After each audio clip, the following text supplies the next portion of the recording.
जी बिस्मिल्लाहिर्रहमानिर्रहीम। अस्सलाम वालेकुम नाजरीन, मैं हूं डॉक्टर नुमान अली और आपकी खिदमत में एक नए सेशन के साथ हाज़िर हूं। आज की वीडियो का हमारा टॉपिक है कि गोट फार्मिंग के लिए बेसिक पॉइंट्स क्या हैं। तो उनमें मैं आपको इंशाल्लाह 8 बेसिक पॉइंट्स बताऊंगा जिनका आपको कम से कम गोट फार्मिंग स्टार्ट करने से पहले और नहीं तो कम से कम इनका नॉलेज होना बहुत ज़रूरी है। मैं ये नहीं कह रहा कि आपको अगर ये पॉइंट पता होंगे तो आप गोट फार्मिंग में कभी भी नाकाम नहीं हो सकते, आप हमेशा ही कामयाब हैं, आपको कुछ और सीखने की करने की ज़रूरत नहीं है, ये मैं बिल्कुल नहीं कह रहा। लेकिन कम से कम आपको कहीं ना कहीं आपको ये पॉइंट्स फ़ायदा ज़रूर देंगे। मुझे ये लगता है कि अगर आप इन पॉइंट्स पे काम कर लेंगे तो इंशाल्लाह आप गोट फार्मिंग में कामयाब होंगे। बाकी जब भी बंदा कोई नया काम स्टार्ट करता है तो वक्त के साथ साथ किसी से बातें सुनना, किसी की रहनुमाई लेना बातों की हद तक वो हमेशा काम आती है। लेकिन जब बंदा किसी काम के अंदर इन होता है, इंटर आता है, तो उसके सामने नई चीज़ें ज़रूर खुलती हैं। तो आज की वीडियो में यही 8 बातें। तो सबसे पहला हमारा पॉइंट है वो ये है कि आजकल सोशल मीडिया का दौर है और हर बंदा हर चीज़, चाहे अच्छा कंटेंट है चाहे बुरा कंटेंट है, वो यूट्यूब पे डाल रहा है या फेसबुक पे, सोशल मीडिया के किसी भी एप्लीकेशन पे। तो उसमें डिफ्रेंशिएट कर पाना, मुआवजा कर पाना कि कौन से बंदे की बात ठीक है और कौन से बंदे की बात गलत है, ये ज़रा मुश्किल हो रहा है क्योंकि हर किस्म का कंटेंट यूट्यूब पे आ रहा है। तो इसमें फिर कुछ लोग गलती कर जाते हैं कि वो जो अनाड़ी बंदे होते हैं उनके हत्थे चढ़ते हैं यूट्यूब पे या वैसे किसी फार्मिंग के किसी भी हवाले से, तो देखा देखी उन्हीं की बातों में वो अपना काम स्टार्ट करते हैं। तो लेकिन उन्होंने कुछ एक्सपीरियंस नहीं लिया होता। देखें, किसी की बात, किसी का मशवरा, किसी की जो फिजिबिलिटी बनाते हैं कि आप इतनी बकरियां रखें, इतने 6 महीने में ये हो जाएगा, इतनी प्रेग्नेंट हो जाएंगी, इतनी बच्चे देंगी, इतने फीमेल होंगे, इतने मेल होंगे, इतने महीने बाद सेल हो जाएंगे, ये सारी थियोरेटिकल बातें होती हैं। ये ऐसा मुमकिन ज़रूर है लेकिन ये उन हाथों में मुमकिन है जिन हाथों ने काम किया हो, मेहनत की हो, एक्सपीरियंस हो। इसलिए जो लोग नए गोट फार्मिंग के अंदर इंटर हो रहे हैं, जो सबसे पहला पॉइंट है उनका वो है ट्रेनिंग। आपने ट्रेनिंग कितनी ली हुई है? आपने खुद बकरियों में रह के सर्दियां कैसे गुजारी हुई हैं? क्या आपने प्रेग्नेंट गोट्स को मैनेज किया हुआ है? क्या आपने डिस्टोकिया वगैरह ये चीज़ें अपने सामने कम से कम होती आपने देखी हैं? क्या आपको फीडिंग के सारे रिसोर्स जो आपने पूरा साल यूज़ करने हैं उनके बारे में नॉलेज है? क्या आपने इसी तरह कोई 2 4 5 बीमारियां आपने हैंडल की हैं, आपने अपने सामने कम से कम हैंडल होते देखी हैं? तो इसलिए आपने जब भी किसी के अंदर इंटर होना है, चाहे वो गोट फार्मिंग है, पहले थोड़ा सा तजर्बा तो लें, थोड़ा सा, ज़्यादा नहीं। तो जब भी आप गोट फार्मिंग के अंदर इंटर हों तो मेरा ये मानना है कि आप 3 4 5 महीने कम से कम किसी दूसरे के फार्म पे आप ना उसको पैसे दें ना उससे पैसे लें। आप कहें कि भाई मुझे सिर्फ खड़ा कर दें यहाँ पे, मुझे देखने दें कि हो क्या रहा है। तो आपको नित नई, हर दिन के साथ कुछ ना कुछ नई नई चीज़ें आपको ज़रूर, ज्यादा नहीं तो दिन में एक चीज तो ऐसी जरूर फार्म पे होगी जो आपके लिए नहीं होगी। तो इस तरह जब आप 3 4 या 5 महीने गुजारते हैं, 30 60 90 120 दिन जब आप किसी फार्म पे गुजारेंगे तो आपके पास कम से कम 120 चीजें तो जरूर नहीं होंगी। तो वो टिप्स आपको अपनी फार्मिंग करने में हेल्पफुल होंगी, बजाय इसके कि आप खुद अपनी बकरियां बहुत सारी लेके खड़ी कर दें और हर एक नए चैलेंज के साथ आपको लोगों से कांटेक्ट करना पड़े, डॉक्टर से कांटेक्ट करना पड़े, दूसरे फार्मर से कांटेक्ट करना पड़े कि ये अब क्या हो गया। तो उससे बेहतर है कि वो जो बेसिक चीज़ें हैं वो आप किसी के पास गुजार लें, वही दिन ट्रेनिंग ले लें, उसके बाद आप काम स्टार्ट कर लें। अगर आप इन्वेस्टर हैं, किसी दूसरे मुल्क के अंदर हैं, पाकिस्तान में नहीं है, किसी और जगह पे हैं, तो आप यूं कर सकते हैं, कोई एक पुरएतमाद बंदा जिसको आपने एज ए वर्कर रखना है, जिसको आपने एज ए फार्म मैनेजर रखना है, तो जो विल है या कुछ भी है, जो आपने काम जिससे लेना है, उसको किसी के पास खड़ा कर दें ताकि वो 5 6 महीने वो वहां पे गुजार दे। क्योंकि कल को उसने आपके साथ काम करना है तो कम से कम एक बंदा तो हो जिससे चीज़ों की नॉलेज हो। तो पहला जो पॉइंट है आज का हमारा वो ये है कि आपने या तो ट्रेनिंग खुद लेनी है, नहीं तो कम से कम आपके फार्म पे जिस बंदे ने रहना है उसकी ट्रेनिंग जरूर करवा लें ताकि आपको यहाँ पे नुकसान ना हो। दूसरा जो पॉइंट है वो है फीड का। अब अक्सर लोग यहाँ पे गलती क्या करते हैं कि जानवर देख लेंगे, ब्रीड कौन सी लेनी है ये भी फैसला हो चुका है, बाकी सारी चीज़ें जितनी जहाँ से करनी है, जैसे करनी है, फार्म की स्ट्रक्चर बहुत ज़्यादा हैवी इन्वेस्टमेंट हो गई है, लेकिन फीड कैसे देनी है, क्या करना है वो नहीं पता। तो जब जानवर आ गए हैं अब वो क्या करेंगे, फीड खरीदना शुरू कर देंगे। तो गोट फार्मिंग के अंदर एक चीज़ ज़रूर देखनी है कि आपने ये फैसला करना है, अगला पॉइंट भी हमारा यही है कि आपने फैसला करना है कि क्या आप ये शौक के लिए कर रहे हैं या आप कारोबार के लिए कर रहे हैं। तो यहाँ पे लोग अक्सर मार खाते हैं, शौक और कारोबार को मिक्स कर देते हैं। शौक के लिए चाहे आप जितना मर्जी अच्छा गोट फार्म स्ट्रक्चर बना लें, उसका शेड बना लें, बहुत बड़े महंगे अच्छे जानवर ले आएं, उस पर आपको कोई बंदा नहीं कहेगा, क्योंकि आप ये दावा कर रहे हैं कि ये आपका शौक है, आप खुद भी शौक से पैसे लगाते जाएंगे।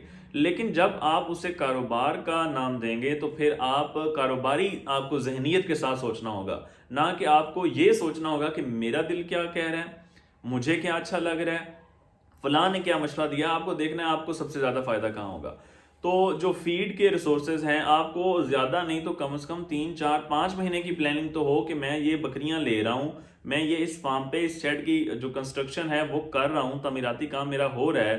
तो जब मैं बकरियां लेके आऊँगा तो 3 4 महीने के लिए मेरे पास खुराक है, या मुझे फिर दौड़ना पड़ेगा, भागना पड़ेगा, सारी खरीदनी पड़ेगी। जब आप खुराक बाहर से खरीदेंगे महंगी भी होगी, स्प्रेज वाली भी हो सकती है और आपको क्या चाहिए हो सकता है वो मार्केट के अंदर बहुत ज़्यादा महंगी हो, उसकी डिमांड बहुत ज़्यादा बढ़ गई हो, वो ख़त्म हो गई हो, सर्दियाँ चल रही हैं तो उसके साथ चैलेंजेस ज़्यादा हो जाएं। तो आपको फीड के जितने भी रिसोर्सेज हैं न्यूट्रिशन के हवाले से पहले ही आपको मैनेज करना चाहिए। अक्सर लोग ये गलती करते हैं, इस वजह से मैंने इस पॉइंट को ज़रूरी समझा आप लोगों को बताना। तो पहला पॉइंट ये हो गया कि आपने ट्रेनिंग लेनी है। दूसरा पॉइंट ये है कि आप लोगों ने अपने फीड के न्यूट्रिशन के सारे रिसोर्सेज कम से कम 3 4 5 महीने के लिए आपने देख लेने हैं कि आपने फीड कहाँ से पूरी करनी है। उसके बाद जो तीसरा पॉइंट जो मैंने अभी बात की कि आपने ये डिसाइड करना है कि ये जो आप गोट फार्मिंग करने जा रहे हैं या आप कर रहे हैं, ये आपका शौक है या आपका कारोबार है। जब आपने ये डिसाइड कर लिया, अब ब्रीड जो आपने सेलेक्ट करनी है वो इस चीज़ की सिलेक्शन पे इन्हसार कर रही है कि ये शौक है या कारोबार है। उसके बाद आपने ब्रीड सेलेक्ट करनी है कि ब्रीड कौन सी आपको अपने एरिया के अंदर पालनी चाहिए।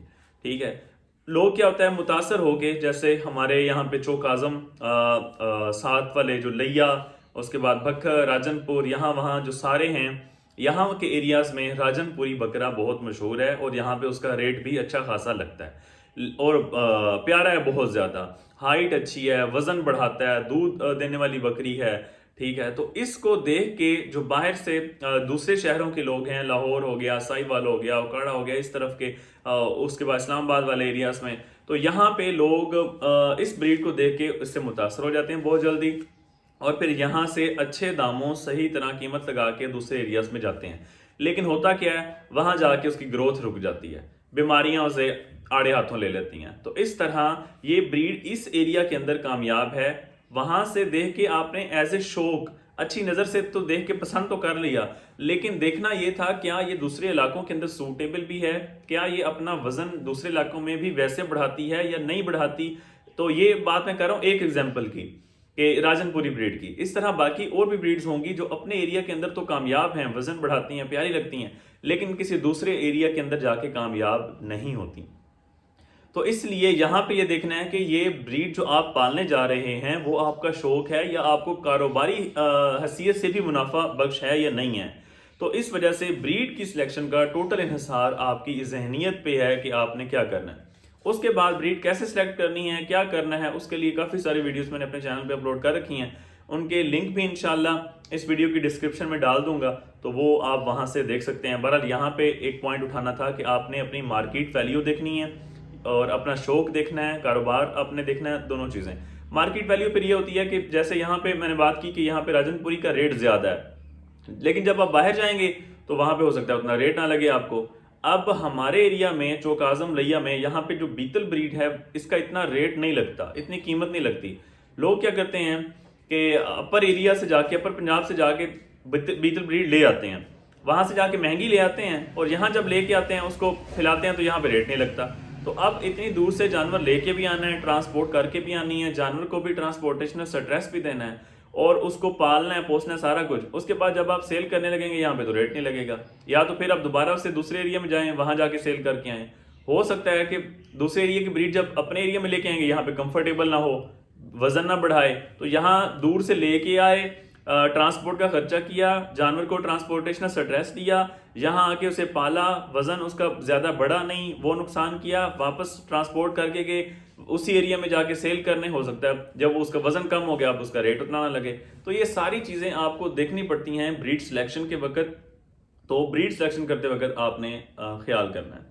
उसके बाद जो चौथा पॉइंट है आज का वो ये है कि लोग क्या करते हैं, अभी एक्सपीरियंस भी नहीं है, जो हमारा पहला पॉइंट था कि एक्सपीरियंस लें, न्यूट्रिशन के रिसोर्स भी कोई नहीं पता, अपना भी ये कंफर्म नहीं हुआ कि ये शौक है, ब्रीड सिलेक्शन करते वक्त भी गलती कर ली, और फिर इन तीनों चारों गलतियों के साथ फिर उसने गोट फार्मिंग को as a proper business start किया है कि उसकी सारी जो अपनी जो मुनाफा है उसका इन्हिसार सीधा साधा गोट फार्मिंग है।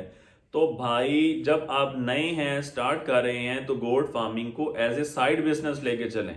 आपके पास दूसरा अपना रास्ता जिससे प्रॉपर आपकी मंथली 2 महीने बाद आपकी इनकम आ रही हो, ताकि गोट फार्मिंग इसके बाद जो नेक्स्ट पॉइंट है वो इसके साथ अटैच है कि आपको ये चीज का पता होना चाहिए कि गोट फार्मिंग कम से कम आपको कितने अरसे के बाद एक साइकिल में पैसे देगी, फीडबैक देगी। इसका मतलब क्या है कि फॉर एग्जाम्पल पहली बार अगर आप बच्चे बेचते हैं, 4-5 महीने की अपनी बकरियां रखी हुई हैं, फॉर एग्जाम्पल आप उनसे बच्चे लेते हैं, बच्चों को 5-6 महीने का करते हैं, उसके बाद बेचते हैं। तो अब जब आपके पास 15-20 बकरियां हो गई, आपके पास 5 महीने का जो प्रेगनेंसी ड्यूरेशन है, आपको इस ड्यूरेशन के बाद आपके पास बच्चे आए, 10-15 बकरियां आपके पास हैं, 20-25 आपके पास फॉर एग्जांपल बच्चे आते हैं, आप उनको 5 महीने का करते हैं, आप सेल करते हैं।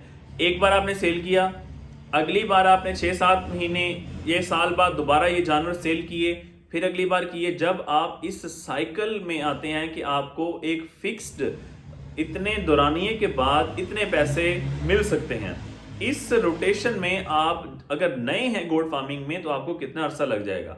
ये चीज लोग अक्सर जाने बगैर इसको फुली बिजनेस समझ लेते हैं और कहते हैं कि हमें टाइम से मुनाफा भी हो। तो इसके लिए ये साइकिल जब आप नए आएंगे तो कम से कम आपको 2-3 साल लगेंगे इस चीज पे कि आप एक साइकिल के अंदर आ जाएं कि आपको इतने दौरानिए के बाद इसकी इतना फीडबैक, इतने पैसे जानवर बेच के मिलेंगे और आपका ये साइकिल चलता रहेगा। तो इसलिए मेरा मशवरा ये है, मेरी राय से आप डिसएग्री भी कर सकते हैं, आप अपनी राय भी पेश कर सकते हैं, किसी और की राय हो सकता है मुझसे अच्छी हो, लेकिन मेरा कहना यह है कि जब आप इसमें नए हैं तो आपके पास एक ऐसा काम होना चाहिए जिससे आपका घर चलता रहे। कम से कम ये ना हो कि आप गोट फार्मिंग पे ही दारोमदार आपको शुरू जाए कि हमें यही शुरू से ही पैसे देना शुरू कर दे।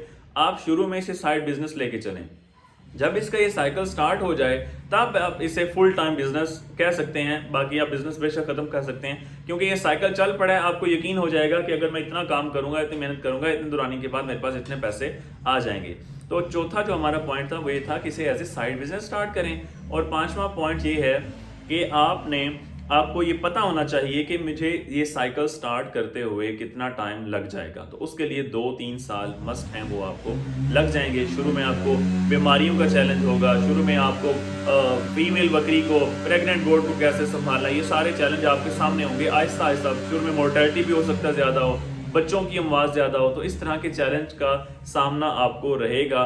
तो एक प्रॉपर साइकिल स्टार्ट करते वक्त 2 से 3 साल आपके मस्ट हैं, वो आपको लगेंगे। उसके बाद जो छठा पॉइंट है वो ये है कि कुछ लोग मशवरा देते हैं कि आप फार्मिंग ही सीधा डायरेक्ट प्रेग्नेंट गोट से स्टार्ट करें, कि आप बकरियां ही वही लें, ताकि ये इसका पिछले पॉइंट के साथ भी लिंक कर रहा है कि आप इस दुरानियों को अगर आपने कम करना है कि आपका ये साइकिल जल्दी स्टार्ट हो, तो उसका वो लोग कहते हैं कि बेहतरीन हल ये है कि आप प्रेग्नेंट गोट लें, 3-4 महीने की प्रेग्नेंट गोट लें। आपको एक बार महंगी तो मिल जाएंगी, लेकिन आपका ये साइकिल जो है ये जल्दी स्टार्ट हो जाएगा। तो इसके लिए मेरा मानना यह है कि जो बंदा नया है, जो बंदा एक्सपीरियंस नहीं रखता, तजर्बा नहीं रखता, जिसके पास वसाइल कम है, जिसके पास जो काम करने वाला बंदा है उसका भी एक्सपीरियंस कम है, तो वो डायरेक्ट जब प्रेग्नेंट गोट पे काम करेगा तो सबसे ज़्यादा जो मैनेजमेंट मुश्किल है वो है एक तो प्रेग्नेंट गोट्स की, उसके बाद जो उनके बच्चे आने हैं उनकी मैनेजमेंट सबसे ज़्यादा जो चैलेंजिंग है। तो आप स्टार्ट यूँ कर लें, किसी ऐसे जानवर से स्टार्ट करें जिसको मैनेज करना भी ईजी हो। जो ग्रोइंग स्टेज में जानवर चल रहा होता है ना, 4-5-6-7 महीने वाला, उसको बीमारियां भी कम लगती हैं, ठीक है। जो बच्चे आपके पास फौरन अगर आप प्रेग्नेंट गोट लेंगे, उसकी मैनेजमेंट, उसकी फीडिंग, उसकी न्यूट्रिशन को आपको काम करना मुश्किल होगा, दूसरे नंबर पे आपके पास फौरन ही बच्चे आ जाने हैं, तो बच्चों को मैनेज करना मुश्किल है, उनको बीमारियां जल्दी लगती हैं। तो जो बड़े जानवर हैं, मेरा मशवरा ये है, आप राय मुख्तलिफ रख सकते हैं कि बच्चों को, अगर आप नए हैं तो पहले आप ये प्रेग्नेंट गोट्स और बच्चों वाला काम ना करें। अगर आपके पास एक्सपीरियंस है तो फिर तो आप ज़रूर करें। अगर आप काम में एक्सपीरियंस रखते हैं तो आप करें। अगर आप एक्सपीरियंस नहीं रखते तो आप पहले जो बड़े जानवर हैं, जो ग्रोइंग स्टेज में हैं, जो बच्चे नहीं हैं, कम से कम 5-6 महीने या इससे ऊपर जो भी आप जानवर लें, तो आप इन पे पहले काम कर लें, आप इनको समझ लें, इनको संभाल लें। उसके बाद आप उसके साथ, हाँ, यूं कर सकते हैं कि आप 2-3-4 बकरियां प्रेग्नेंट भी रख लें, 2-3-4 ग्रोइंग स्टेज वाली भी रख लें, 2-3-4 फैटनिंग वाली भी रख लें साथ। अगर आप एक्सपीरियंस लेना चाह रहे हैं, सीखना चाह रहे हैं अपने जानवर खुद पाल के, तो इसके साथ आप प्रेग्नेंट गोट्स भी रख लें, ताकि उसका एक्सपीरियंस भी आपको साथ साथ चले। यूं आप ना करें। मेरी राय के मुताबिक आप ले सकते हैं, किसी की राय पे चलना चाहते हैं, मेरी राय यही है कि आप सारे का सारा काम जो है वो प्रेग्नेंट गोट को ना करें, क्योंकि आपके लिए ये बहुत ज़्यादा चैलेंजिंग होगा। अगर आप एक्सपीरियंस नहीं रखते, उनके लिए ये बात कर रहा हूँ, अगर आप रखते हैं तो मोस्ट वेलकम, आप ये काम ज़रूर करें। उसके बाद जो हमारा 7वां पॉइंट है, लोग अक्सर ये जब नए नए आते हैं तो उनको मुश्किल होती है कि अब हमने जानवर खरीदने हैं, जानवर कहाँ से खरीदें? क्या हम मंडी से खरीदें? क्या हम किसी फार्मर से खरीदें? तो कहाँ से खरीदें? तो मंडी की सूरत हाल ये होती है, या तो आपके पास मंडी में जो जानवर आते हैं, लोग क्या करते हैं कि उनको बहुत ज़्यादा आटा, बहुत ज़्यादा दाने, बहुत ज़्यादा वंडा, ताकि उनकी जो पेट है, जो वक्खी है, वो फुल भरी हुई नज़र आए। ठीक है। उसके बाद दूसरा यहाँ पे ये होता है कि ट्रांसपोर्टेशनल स्ट्रेस। जब आप फार्मिंग, अगर आपने ईद की कुर्बानी के लिए लेना है, वो तो 2-3-4 दिन में हलाल हो जाना है। जब आपने फार्मिंग करनी है तो आपके लिए सेहतमंद जानवर का होना ज़्यादा ज़रूरी है। जो लोग फिर लेके आते हैं ऐसे जानवर, खा पिला के सही तरह रजा के, उसके बाद क्या करते हैं, मसाले साले सही चाड़ के, उसके बाद वो स्ट्रेस में होते हैं, जो वो सफ़र करके आते हैं। फिर मंडी में काफ़ी देर उनको भीड़ में रुकना पड़ता है, पानी मिला ना मिला, खुराक मिली ना मिली, कोई वाक शाक नहीं, वहीं जानवर सारे खड़े हुए हैं, बंधे हुए हैं। मौसम अगर सर्दी का तो और ज़्यादा मुश्किल पेश आएगी। तो वो जानवर जिसने आटा, चने, दाने बहुत ज़्यादा खाए, उसे इनडाइजेशन का इशू आएगा, हाजमा उसका अच्छा नहीं होगा, स्ट्रेस उसे होगी। वो जानवर जब आप अपने फार्म पे लेके आएंगे तो वहाँ फिर ये कहेंगे कि ये तो जानवर खा नहीं रहा, क्योंकि उसका मैदा रुका हुआ है, इनडाइजेशन है, हाजमा ठीक नहीं है, स्ट्रेस है उसे, तो वो जानवर जल्दी खाए पिएगा नहीं, तो वो वहाँ पे वजन पहले कम करना भी स्टार्ट करेगा, उसको मैनेज करना मुश्किल होगा। तो ये चीज़ आपको फेस करनी पड़ेगी। अगर आप इस चीज़ के आदी हैं तो आप करें, लेकिन अगर आप नए हैं तो आप थोड़ा सा देखभाल के करें कि आप कर सकते हैं या नहीं। दूसरे नंबर पे, फार्म से एनिमल लेते हुए फार्मर की ये कोशिश होगी कि जो उसका थिगड़, किसी ना किसी नुक्स वाला जानवर है, वो अपने फार्म से निकाले। जो कलिंग वाले जानवर होते हैं जिनको निकालना है, फार्मर हमेशा कोशिश यही करता है कि जिसका एक थन छोटा है, बड़ा है, डैमेज्ड है, ऐसे जानवर, जो बकरी अबार्शन कर देती है, जिस बकरी को डिस्टोकिया के मसाइल ज़्यादा दरपेश आते हैं, तो वो आपको तो नहीं पता होता कि इसको अबार्शन अक्सर होता है, इसको डिस्टोकिया के मसाइल होते हैं, ठीक है, इसका दूध कम उतरता है, दूध ज़्यादा नहीं देते, बच्चों को किसी और से फीडिंग करवानी पड़ती है। तो ऐसे जो मसाइल वाले जानवर होते हैं ना, फार्मर की कोशिश ये होती है कि इन जानवर्स को निकाला जाए, दूसरे के फार्म पे भेजा जाए। वो सिर्फ अपना सोचता है। हाँ, अगर कोई अच्छा बंदा है तो ज़रूर ये दूसरे का ख्याल रखेगा, बता के भेजेगा कि भाई इस बकरी को ये मसाइल हैं, इस बकरी को ये मसाइल हैं, आपने लेनी है, आपकी मर्जी, कीमत इतनी है। लेकिन अक्सर लोग, 90% लोग यही करते हैं कि वो बताते नहीं हैं, क्योंकि अगर वो बता दे तो अगला जानवर लेगा नहीं, अगर लेगा तो कीमत उसकी कम कर देगा, ज़्यादा कीमत नहीं देगा। तो इस वजह से फार्म पे आपने जानवर खरीदते वक्त इस चीज़ का ज़रूर ख्याल रखना है कि आपको डैमेज्ड, नुक्स वाला जानवर ना मिले। उसके बाद पूछेंगे फिर जानवर कहाँ से लें, तो बेस्ट यही है कि जो गवर्नमेंट की तरफ से सर्टिफाइड फार्म है उनसे आप लें। इसका फ़ायदा ये होगा कि उन जानवरों की देखभाल भी अच्छी हो रही होगी और वैक्सीनेशन के प्रॉपर प्रोटोकॉल भी उनको लगे हुए होंगे। जो किसी फार्मर से आप लेंगे या मंडी से लेंगे तो उसका ये 100% नहीं है कि वो वैक्सीनेटेड है भी सही या वैक्सीनेटेड नहीं है। तो उसको जब आप फार्म पे लेके आएंगे, क्वारंटीन भी अलग करना पड़ेगा, वैक्सीनेशन की कास्ट दोबारा आएगी। लेकिन जो सर्टिफाइड फार्म से होंगे उनको प्रॉपर सारे वो वैक्सीनेटेड होंगे, बच्चे भी सेहतमंद होंगे, तो इन सारी चीज़ों से आप बच सकते हैं। और सबसे बड़ी बात कि वो कम कीमत पे मिलेंगे। हमेशा बड़े फार्म से, अच्छे फार्म से आपको जानवर महंगे ही मिलेंगे। मंडी पे भी आपको बहस, तकरार, मुबाहिसा करना पड़ेगा, उसके बाद जाके कहीं आपका रेट फिक्स होगा। लेकिन जो गवर्नमेंट के फार्म हैं, सर्टिफाइड फार्म हैं, वहाँ पे रेट भी फिक्स होते हैं, वैक्सीनेशन का प्रोटोकॉल भी होता है सारा। तो इस तरह जानवर स्ट्रेस से भी बच जाते हैं। उसके बाद आज का जो 8वां पॉइंट है बहुत इंपॉर्टेंट, वो ये है कि नए आने वाले लोग सीधा सारा फार्म की स्ट्रक्चर पे पैसा लगा देते हैं। तो आपने ये काम कभी नहीं करना। पहले आप थोड़े जानवर लें। आपकी जो इन्वेस्टमेंट है, आपका जो फ़ायदा है, जो आप जिसकी आपने मुनाफा देना है, बचत होनी है, वो है जानवर। तो सबसे कीमती वही हैं। पहले आप थोड़े से जानवर रखें, एक मुनासिब सा शेड तैयार करें जिसको आप बेच भी सकें तो उतनी कीमत पे बिक जाए। पहले आप ये देखें कि आप ये काम कर पाते हैं या नहीं कर पाते। दूर से देखना, किसी का काम होते देखना, मैनेजमेंट देखना, बंदा हिसाब लगा लेता है कि मैं कर लूँगा। लेकिन जब बंदा खुद इन होता है, पता चलता है चैलेंज, तो फिर सामने आते हैं सारे। तो इसलिए थोड़े जानवर लें, थोड़े जानवर से स्टार्ट करें। उसमें आपको ये होगा कि मैनेजमेंट भी समझ आ जाएगी, आप उसी पे सीख भी लेंगे। फिर आपको ये कंफर्म हो जाएगा, जब आप ये कंफर्म कर लें कि मैंने यही बिजनेस करना है, मुझे यही सूट करता है, मैं कर लूँगा अब, उसके बाद आप बड़ा फार्म, बड़ा जो स्ट्रक्चर बनानी है आप बना सकते हैं। शुरू में पहले पहल आप फ़ौरन किसी की देखा देखी, किसी से इम्प्रेस हो के यूट्यूब से वीडियो देखे, किसी की बात आपने तवज्जो नहीं देनी। आपने पहले खुद सीखना है। जब आपको खुद ये लगे कि आप कर सकते हैं, तब आप डिसीजन लें कि अब आप इसका बड़ा शेड बनाएंगे। तो कभी भी शुरू में स्ट्रक्चर पे बहुत ज़्यादा इन्वेस्टमेंट आपने नहीं करनी। उम्मीद करता हूँ कि ये जो 8 पॉइंट आज की वीडियो में डिस्कस हुए हैं आपके लिए फ़ायदेमंद होंगे। मज़ीद मिलेंगे इंशाल्लाह किसी अच्छी और इन्फॉर्मेटिव वीडियो के साथ। आप भी अपने अगर किसी टॉपिक पे वीडियो बनवाना चाहते हैं तो आप कमेंट सेक्शन में कमेंट पहले भी करते रहते हैं, अब भी कर दिया करें। इंशाल्लाह आप जो भी टॉपिक कहेंगे उस पर वीडियो इंशाल्लाह बन जाएगी। आपके क्वेश्चंस के सारे आंसर दिए जाएंगे। जज़ाकल्लाह।